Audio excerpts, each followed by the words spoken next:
If your equally favorite characters are the Italian accented plumber man dressed in red, Mario, and the high-speed running hedgehog with the blue fur, Sonic, and simultaneously you enjoy watching your favorite Olympic events, whether it be summer or winter, a possibility is that you'd be enjoying Mario and Sonic at the Olympic Games, either playing the game yourself or watching other people playing it. You see your favorite characters from the two franchises engaging in the Olympic events listed. And as a new game comes into existence, they get visually better, and you are given new reasons to keep playing that game. And with all the games we got in that series, not forgetting the Tokyo installment, most recently as of this recording, there's no question that they are being enjoyed by many fans. Of course, there are features that not everyone appreciates, including myself, and features that are not in the games but a population say they should be to make the games better. But what's there and what's not, it's within reason.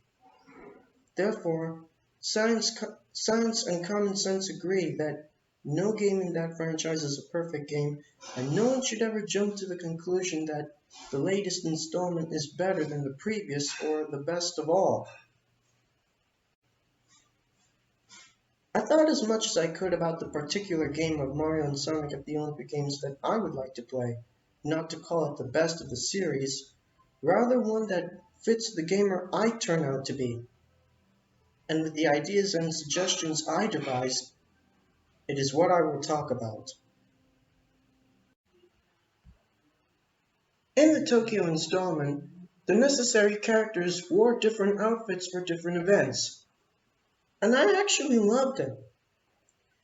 I thought this is something that should have been done since the first game, and also that should be done from now on. But a few of it I thought was rather lazy. Primarily the male Sonic characters. Leave out Metal Sonic and Dr. Eggman. In aquatics and gymnastics, they respectively wear their traditional shoes and the sports version of them. Am I supposed to believe or assume that the shoes are waterproof or something?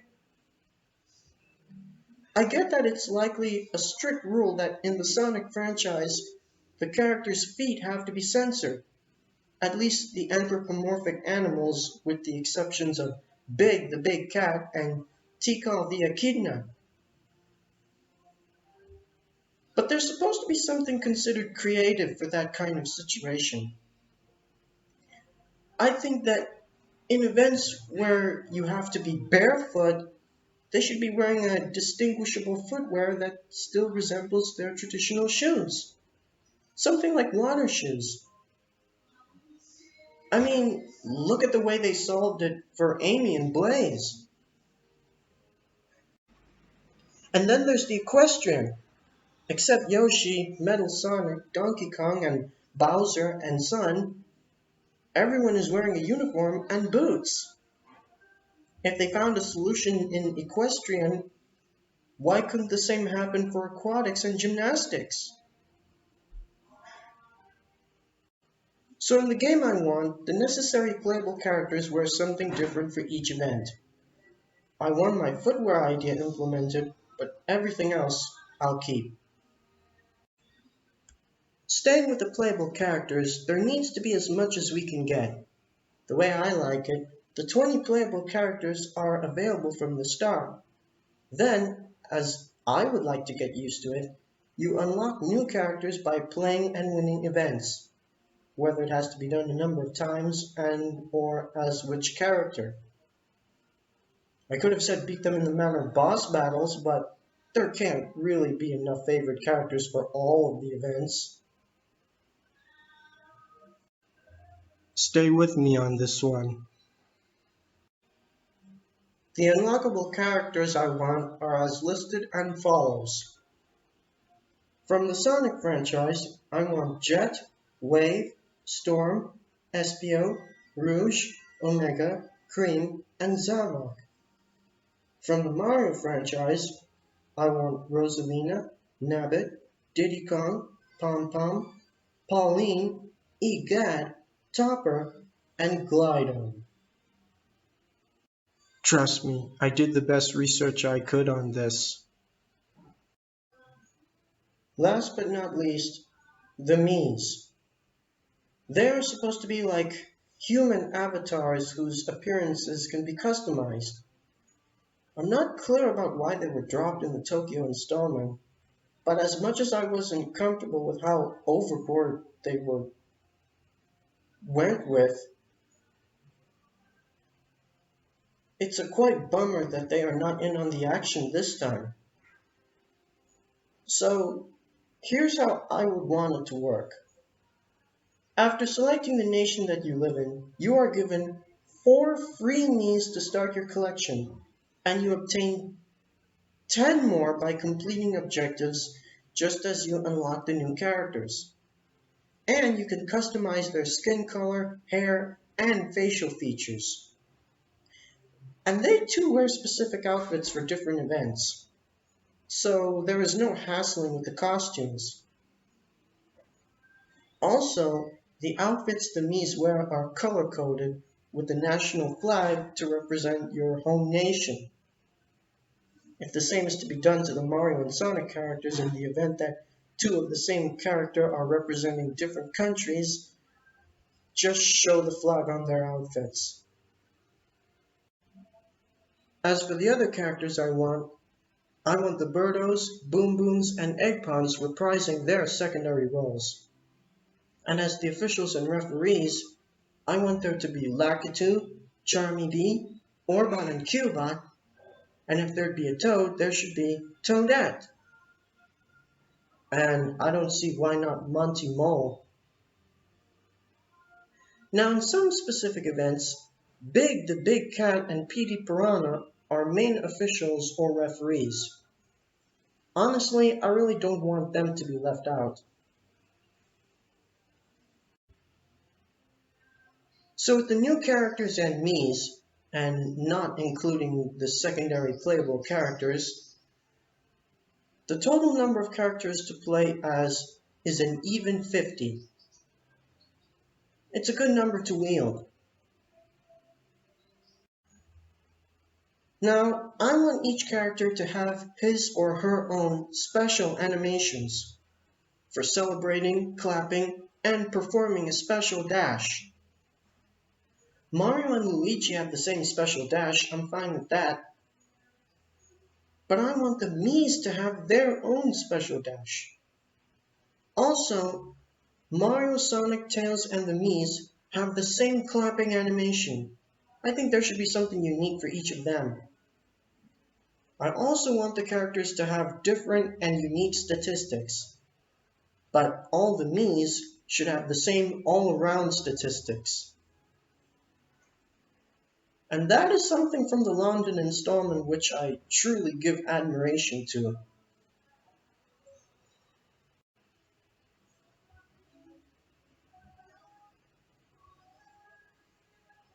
Moving on to the Olympic events. What are the Olympic sports to put in my Mario and Sonic at the Olympic Games? Keep up with me on this. Swimming, 100-meter freestyle, synchronized swimming, water polo, canoeing sprint, 1,000 meters, beach volleyball, road cycling, track cycling, BMX racing. For gymnastics, floor exercise, rhythmic ribbon, and trampoline. Equestrian, archery, badminton, singles and doubles, boxing, individual fencing, field hockey, football, single sculls rowing, rugby sevens, sailing. For shooting, air pistol and skeet, table tennis, singles and doubles. And for athletics, 100-meter dash, 110-meter hurdles, 4 by 100-meter relay, long jump, triple jump, discus throw, hammer throw, and javelin throw.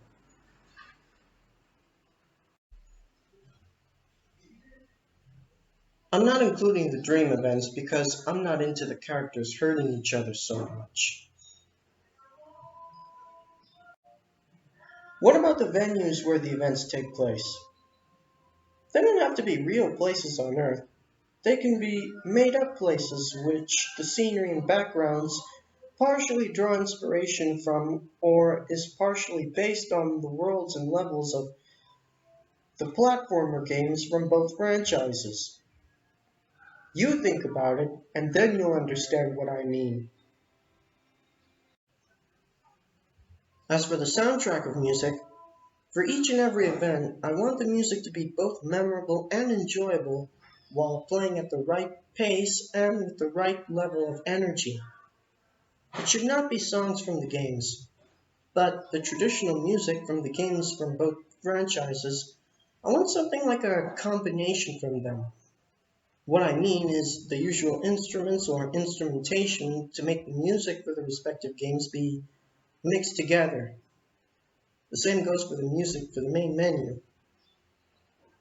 But for the award ceremony and end credits, I want an actual orchestral tune. And the title of the game, I want it to simply be Summer Olympic Games with Mario and Sonic. I explained that locations for these events are made up so there's no city of Earth to write down, and neither the year of the events as knowing when and where these events are being held are not all that important. I also put summer in the title since all the events are summer events, and I feel guilty for admitting it, but I'm one of those who prefer Summer Olympic Games over Winter Olympic Games. Hmm.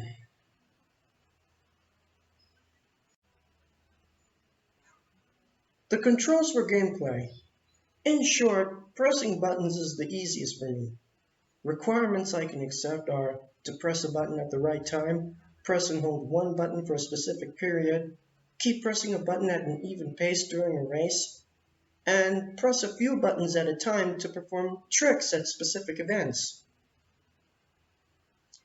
Not everyone enjoys motion controls, and I myself prefer not to be in awkward positions in order to control a character.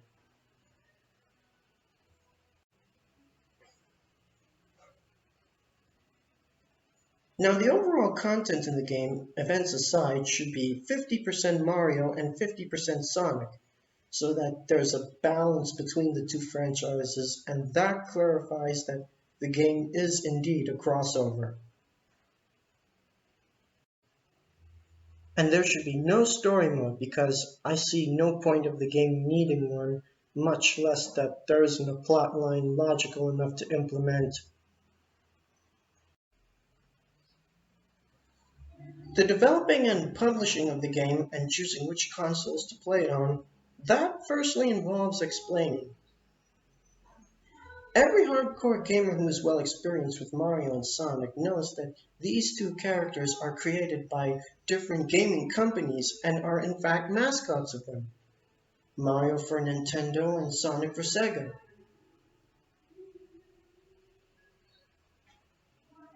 So, speaking particularly about these two franchises, a crossover is nothing simple. Creating a game like this means that somehow there has to be equal involvement of the companies that each franchise belongs to. So there's an amount of questioning of how Nintendo and Sega would have to cooperate on this. From what I can summarize of what I read, one company published one version of the first few games while the other published the other version. Later on in the years, Nintendo completely handled the publishing of the game while a division of Sega was responsible for the developing. But it was Sega who did the publishing and developing for the Tokyo installment. So where does that leave Nintendo? Now, don't get me wrong, but don't you think there should be equal involvement of Nintendo and Sega for a spin-off like this to be created properly?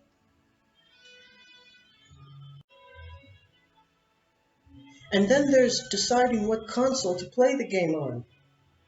all the games of the spin-off series, at least so far, are on Nintendo consoles, which only works because the Mario games belong to that company, and so the games are always released on the consoles by Nintendo.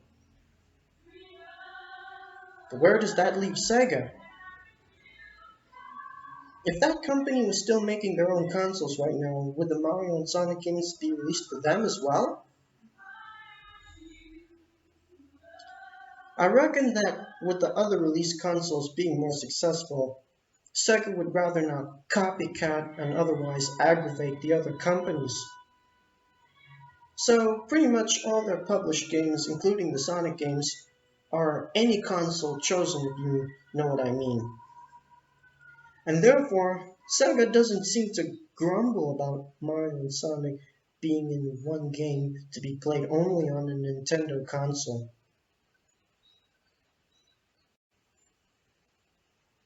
Well, I'm talking about the Mario and Sonic game I want to play, so I decide how I want creating the game to proceed and which console to play it in.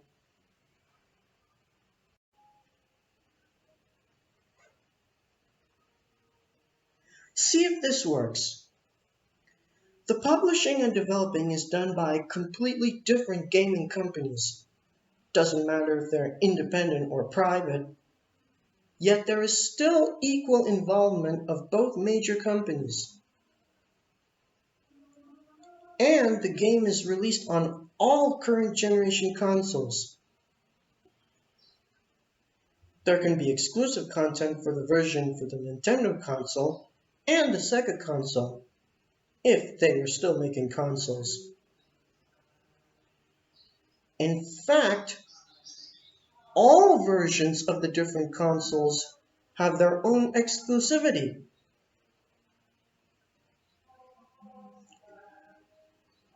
Sure, it's something Nintendo would never do, and I'm most used to a PlayStation console, but as I vision it, they'd have to step out of their comfort zone just this once for this to make enough sense.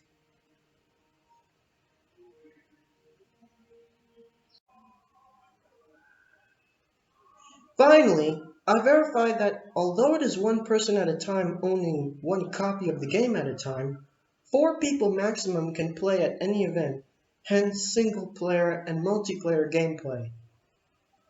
And let's not forget online gameplay.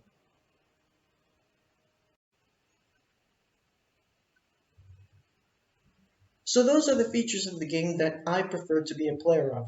When it comes to the real installments in the series, whatever the games feature, not everyone is appealed to, and there are features in particular that don't appeal to me. But the game I talked about, it has nothing that would make me say that I don't want it there. The player that I am, that game fits me just right. Of course, this much I know. For the way gaming works nowadays, my vision of the game can't come into existence. So all I can do now is keep imagining it.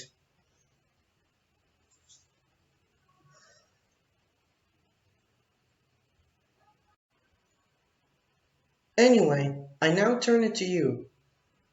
Do you like my ideas for a Mario and Sonic game? Are there any ideas you would like to add?